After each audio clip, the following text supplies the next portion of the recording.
Les amis, selon l'ex-international français Emmanuel Petit, Kylian Mbappé est victime de maraboutage. On regarde attentivement cette vidéo jusqu'à la fin, on la partage, on la like et on donne notre point de vue en commentaire. Il ne passe plus un dribble. Mais une fois que tu as dit Il rate ça, un péno. c'est que tu n'as pas grand chose à dire. Vinicius, c'est pas là. Tu as l'impression que tout est fait autour de lui Moi, ce je soir. pense qu'il a C'est pour vraiment lui. été marabouté. Mais Daniel, c'est qu'il est sérieux quand il dit ça en plus. Et bien sûr, Je je suis pense que sérieux. lui, il le croit. Mais moi, j'y crois. Moi, c'est le karma aussi, tu sais. Moi, je crois que c'est des choses aussi un peu spirituelles. Moi, j'y crois beaucoup au karma. Je veux dire, quand tu fais des choses qui irritent les gens en permanence et que tu commences justement à avoir tous ces gens contre toi et qui quelque part, tous à l'unisson, ne pensent qu'à une chose, c'est que tu te ramasses. Chose là, Mais vous y nous, croyez pas. Gilbert, on est un peu plus rationnel. Je t'avais dit de ne pas dire ça à l'antenne. Je te l'avais dit, Manu. Mais je te le dis parce que je l'assume, j'y crois. Il y a pas mal de choses que je crois. Nous, les Occidentaux, on ne croit pas. C'est pas dans notre culture. On est très cartésien, machin, tout ça. Moi, j'y crois. Voilà, c'est tout. Donc il a été marabouté.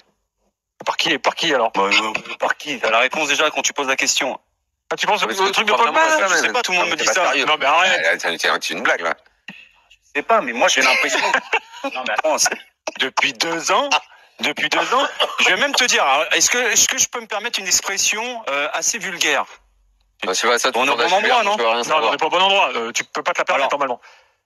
Comment? Tu peux pas te la permettre. Gilbert, c'est toi qui gères. Je veux rien savoir. J'en Je peux me d'autres mots. désolé Si un à organe- l'avance de ce passage là. Moi, aujourd'hui, J'ai peur. quand tu me parles de Kylian Mbappé, j'ai toujours ça qui me revient en tête. J'ai l'impression que s'il y a un organe qui part de la Lune, on est plusieurs milliards sur Terre, c'est lui qui se la prend. D'accord. Tellement il est chanceux en ce moment. D'accord, ok. Donc tu veux dire que là, ouais, comment tu retournes le truc? Enfin, Il faut qu'il soit extrêmement costaud mentalement. Des maraboutes. Mentalement, il faut qu'il soit très costaud parce que j'ai l'impression que déjà qu'il n'a pas gagné le cœur des supporters, il n'a pas gagné le vestiaire, il n'a pas gagné auprès d'Ancelotti. Donc il faut rappeler que le péno qui rate, c'est un péno pour un partout. oui. Puis derrière, en plus, Liverpool a l'autre péno que Salah ne marque pas. Mal. Ouais. Il le tire très mal. Mais Il a le pied qui tremble. il est en arrière tellement on voit qu'il a peur d'aller frapper la balle. Il a peur de rater, en fait. Il est dans le sac, c'est arrivé à d'autres sportifs. Moi, après, je rentre pas dans les théories. Je suis, comme tu disais, peut-être un petit peu trop cartésien. Je ne crois pas à ce genre de choses-là. Je constate simplement qu'il y a un joueur qui est là et qui n'en est plus un aujourd'hui. Et en revanche, je sais pas si c'est une aide pour lui quand Ancelotti, il y a une semaine, dit, parce que obligatoirement, ils doivent s'en rendre compte là-bas, il dit arrêtez de raconter n'importe quoi, c'est pas vrai, c'est pas possible. Alors, évidemment qu'il ne peut pas l'afficher, mais le dire, à la limite, je crois qu'il faudrait ne rien dire du tout.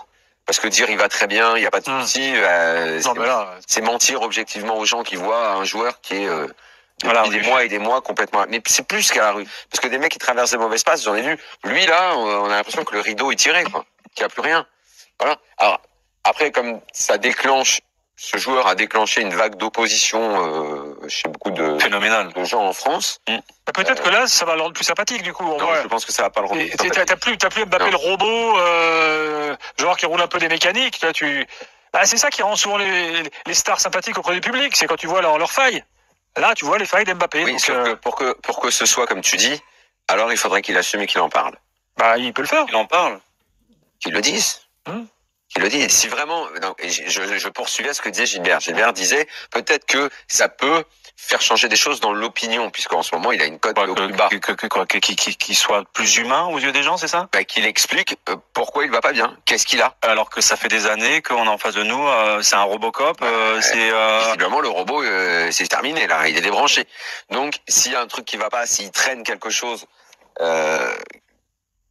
vas-y, raconte.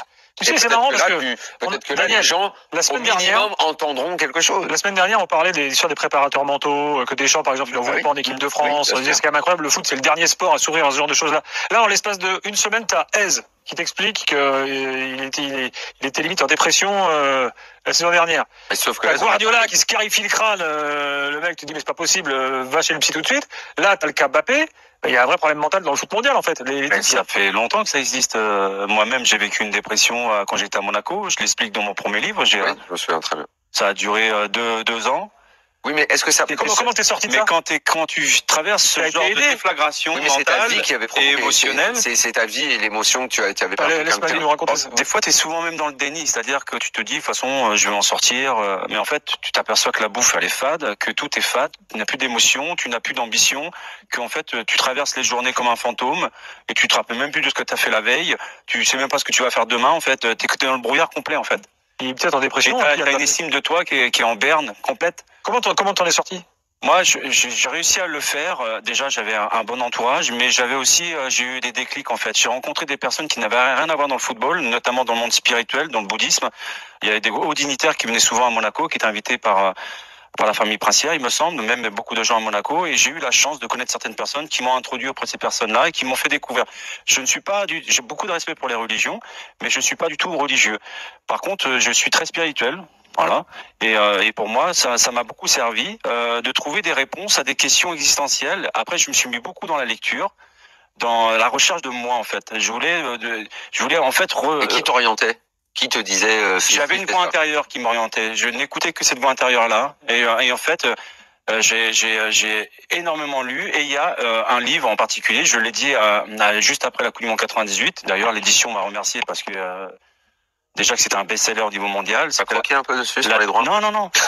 C'est la trilogie des Andes de James Hetfield. J'ai mis 5 fois, j'ai quand même lu 5 fois pour le comprendre. Tellement je me suis demandé, mais je suis vraiment un footballeur, je comprends rien. Je ne comprends rien en fait à ce qu'il raconte le gars, tu vois. Et en fait, en le lisant plusieurs fois, j'ai compris et je m'en suis imprégné. J'en ai fait quelque part une doctrine au quotidien. Ça, c'est ta façon à toi de te sortir de ça. Mais Mbappé, en fait, faut qu'il trouve son truc. Hein. Je sais pas si c'est. Ouais, mais dans son entourage aujourd'hui, est-ce qu'il y a une personne capable trouver des solutions comme tu l'as fait toi. Est-ce qu'il y a une personne capable aujourd'hui dans son entourage de lui tendre la main, mais une bonne main? Parce que j'ai l'impression en fait qu'ils sont tous en train de croquer dans l'univers de Kylian Mbappé. C'est tous des sangsues, des vampires. Et aujourd'hui, il est devenu un petit.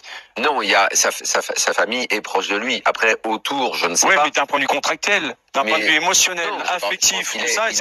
Il a la famille, il a la famille proche avec qui les. Je pense qu'il a des amis à Madrid à l'heure actuelle. Dans le club. Je parlais pas d'amis. Je disais justement que peut-être des vrais. Il s'entend bien avec Kamavinga et Chouameni, par exemple. Peut-être des vrais amis lui manquent. Chouameni qui est à la cave et Kamavinga qui c'est peut-être que sa famille devrait, les proches, ceux qui l'aiment, devraient lui conseiller de soit faire quelque chose, soit parler, soit se livrer pour évacuer ce qu'il a sur le cœur et qui fait qu'il bloque.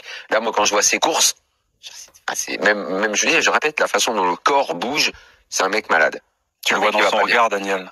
À chaque fois qu'il y a des gros plans, tu vois le regard, il est perdu. T'as l'impression qu'il est pas heureux, ça se voit et c'est complètement paradoxal parce que tout ce qui lui arrive, il l'a voulu. Oui, bien sûr. Ça fait même des années qu'il attendait de partir au Real. Le karma aussi, tu sais, hein, moi je crois que c'est des choses aussi un peu spirituelles. Moi j'y crois beaucoup au karma. Je veux dire, quand tu fais des choses qui irritent les gens en permanence et que tu commences justement à avoir tous ces gens contre toi et qui quelque part, tous à l'unisson, ne pensent qu'à une chose, c'est que tu te ramasses. Oui, mais ça, je suis d'accord avec toi, ça là-dessus, oui.